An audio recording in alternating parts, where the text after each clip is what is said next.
Hello everyone, this is Adam. Welcome back to my workshop. Today I will be building the Estes Space Corps Corvette class kit. Now I've already opened this because one of the things I like to do is pull out the instructions, and yes, I do read them, but if you've ever built an Estes kit before, you will know that there are parts of the instructions they tell you to cut out, like this. This particular kit also has the fin alignment template printed on the instructions. Now, I don't like to cut apart my instructions, so I look through those and I make photocopies of whatever parts need to be cut out, and I also copied out the fin alignment, so that way I don't have to worry about messing that part up. I also like to read through just to get a feel of how the build will go, what different parts I can do. Most kits, especially from Estes, have a pretty predictable progression of how they go. So assemble different parts, glue it together, that sort of thing. It's pretty easy. Got everything laid out here that I believe I will need. And then it's also handy to go through as you're pulling things out, match them up against the parts list that we have. So got our body tube, a wooden dowel, I'll check mark next to each one as I do it, our nose cone, there,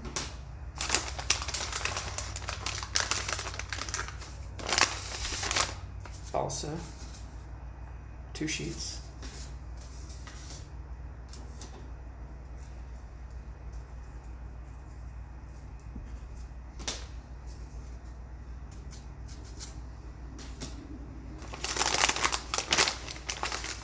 I'm not going to open this up all the way. This is all of our motor assembly, motor retention. That's the base, the shoulder to the nose cone here. So let's go ahead and mark those off.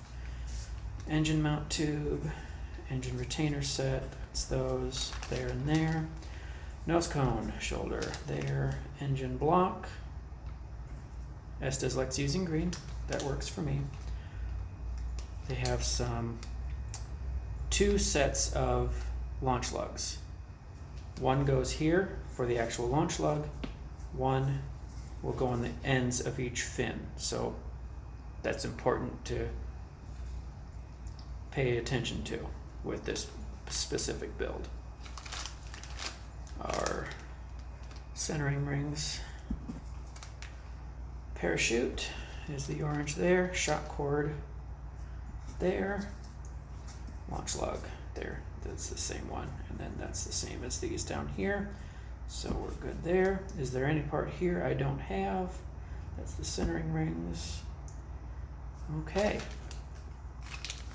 there for now, and that's there, water slide decals. Put those back in there for now to keep them safe.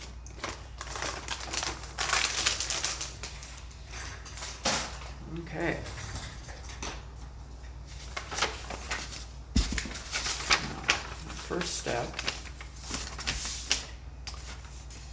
as with most Estes kits, is to assemble the motor mount, engine mount, whichever way you want to call it. I like to protect my work surface with some wax paper.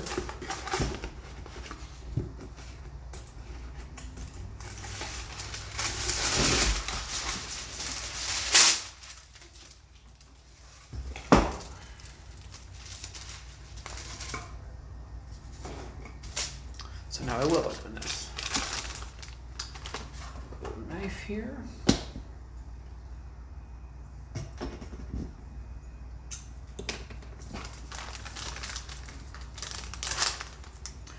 Yes, I could have done that with scissors, but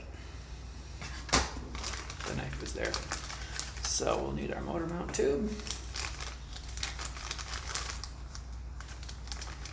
And our centering rings and engine block. This doesn't come with an engine hook because it uses the screw-on. It's a two-piece motor retention to hold the engine in place instead of a engine hook. So that's why you don't see a hook in this kit. Set those aside. Okay.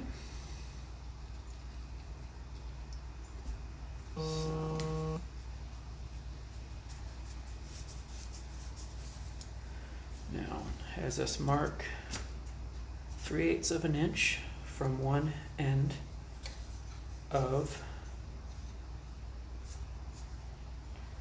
3/8 from one end of the tube. And this, always a good idea to take a look at your tubes.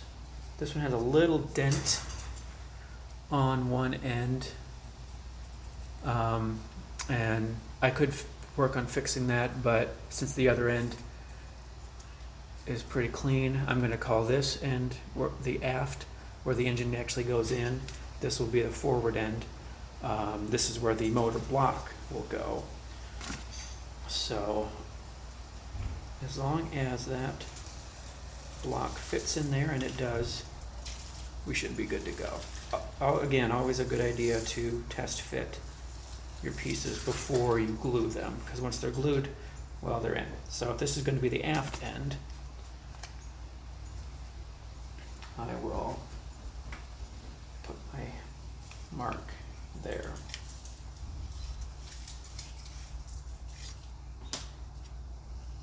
And then a little bit of wood glue. Okay. On the forward end. And that's where the engine block goes in.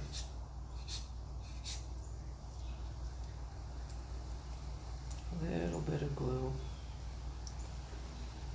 And if you have too much, as you usually do, just smear that around a little bit.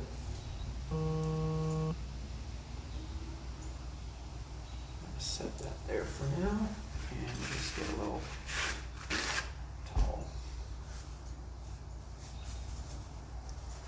Alright. And then take the engine block.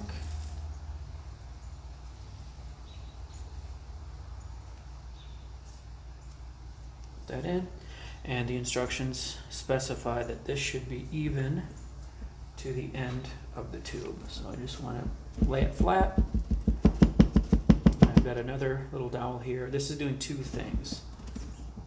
I'm getting it pushed down so that it's flat to the end, and I'm getting rid of any excess glue. See, that can interfere with how the engine performs in there, so I get rid of that.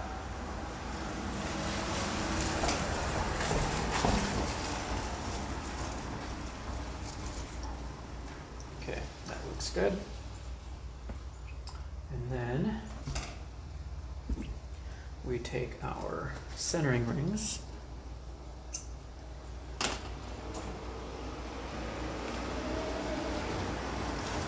those out.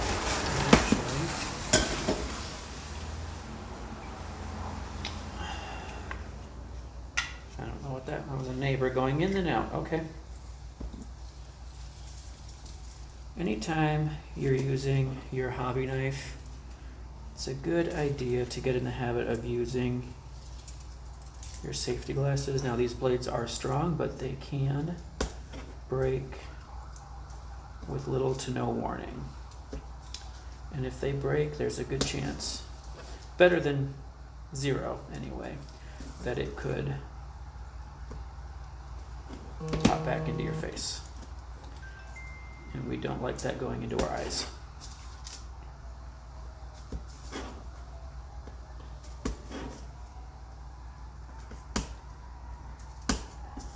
These are laser cut, so they're nice and even and circular.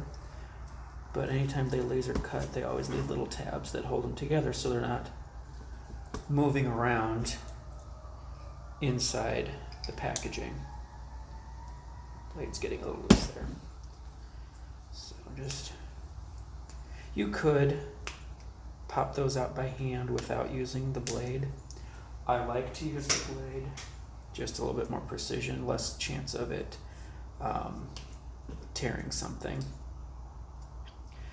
Now, the one that has the notch in it, they usually send these in two, one with a notch, one without. And the one with the notch is usually the one, it's always the one that goes towards the back, the aft end of the motor, because when they send a kit that uses a engine hook for retention, that hook goes through that gap so it's not tight against the tube, and you can still flex the hook enough to get the motor in and out. Since this doesn't use an engine hook, it doesn't matter if I use the notched ring on the back end. I'm just used to doing it that way, and it's a nice visual cue. You can look at it, oh yes, this is the back end, so this is the end that needs to face outward from the motor, from the motor tube, or from the rocket. And that ring goes on the line that we marked at the 3/8 inch. And then the other one goes to the end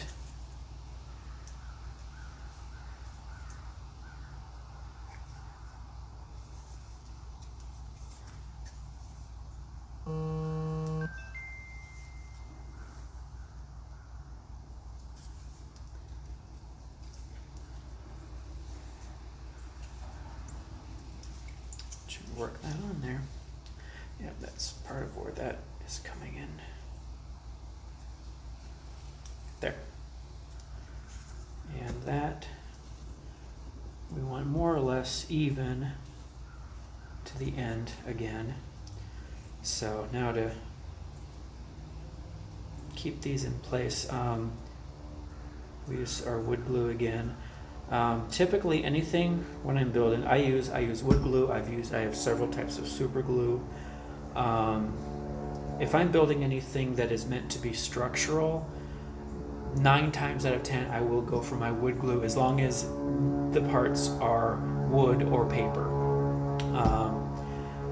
If it's paper or cardstock, you can use the super glue. Super glue dries more brittle, so it's more likely to break, whereas wood glue, it'll dry, it takes longer to dry, but it does dry hard but flexible. Now to keep these in place, just little fillets of glue.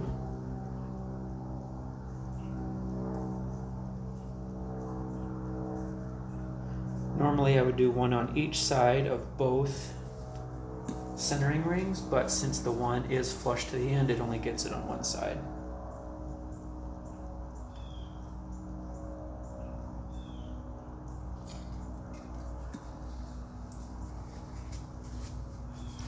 But the other one, I can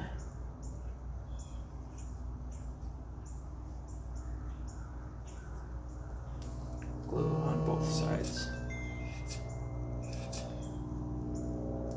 Sorry, this tube is starting to get a little empty.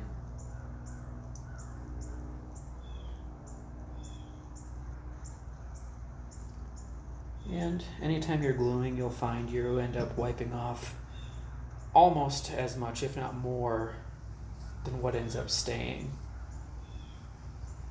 You know, it's just one of the things that we have to learn to live with. You don't want huge globs of glue. It's one, it's ugly, and two, the less amount of glue you're using, take those off for now. The faster it'll dry. The more, if it takes too long to dry, then that's the more likely for something to mess up. And once I have these rings on, this one looks pretty good. But if you spin the mount tube a little bit, you'll be able to see if one of the rings is a little crooked.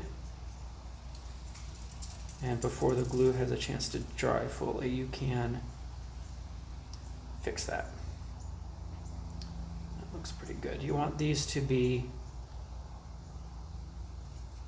even, you know, nice and perpendicular. That way, when the engine goes off, when it goes, doesn't try to go off at an angle. Okay, I'm going to set that aside to dry. And I like to set it to where the motor mount is on facing downward. That way any glue I didn't wipe out of the inside will drip downward again and not interfere with where the engine is. Yes.